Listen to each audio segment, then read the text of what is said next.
tartan ciyaareedkan kubadda cagta oo socday muddo 40 cisho ah ayna ka qayb galeen kooxo kala metelayay maamul goboleedyada ka jira dalka Soomaaliya iyo gobolka Banaadir ayaa lagu soo gabagabeeyay garoonka International Football Code in Uganda ee magaalada Kampala.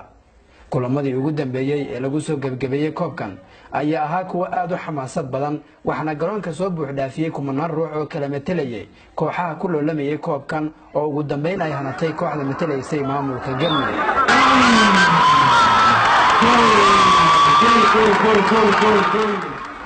xafladda xiritaanka koobkan oo la qabtay gabagabadii ciyaarta ayaa waxaa ka qayb galay mas'uuliyiin ka socday xiriirka kubadda cagta ee FIFA, madaxda jaaliyadda Soomaalida, waxgarad, hoggaanka qabanqaabiyaasha koobkan iyo marti sharaf kale waxaana hadiyad sharafeed iyo bilada lagu guddoonsiiyey ciyaartoydii kaalmaha fiican galay iyo qaar ka mid ah howlwadeenadii ciyaarta intii ay socotay.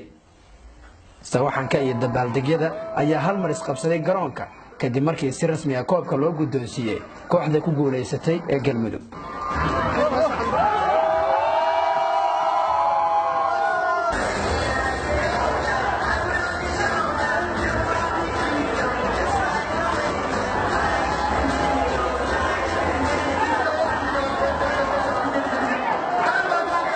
أنا وفرحنا أنا وكابتنك Galmudug إن كوكو هننو الحمد لله إن شاء الله وعرجينا إن كوكو كلنا قاعدون إن شاء الله.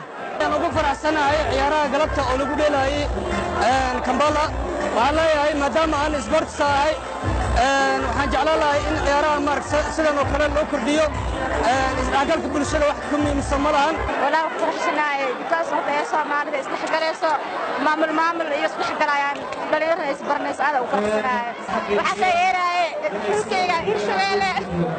koobkan oo loogu magac daray Somali Community Football League ujeedkiisuna ahaa isdhexgalka bulshada iyo xoojinta nabadda ayaa waxa soo qaban qaabiyay maamulka garoonka International Football Code in Uganda iyadoona ay si weyn u soo dhaweeyeen shacabka Soomaaliyeed ee ku nool dalka Uganda.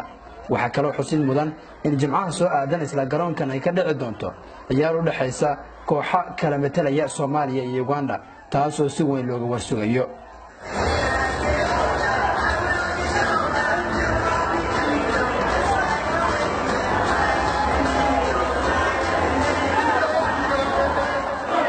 مختار حسين مالين تلفزيون كيونيفرسال كمبالا.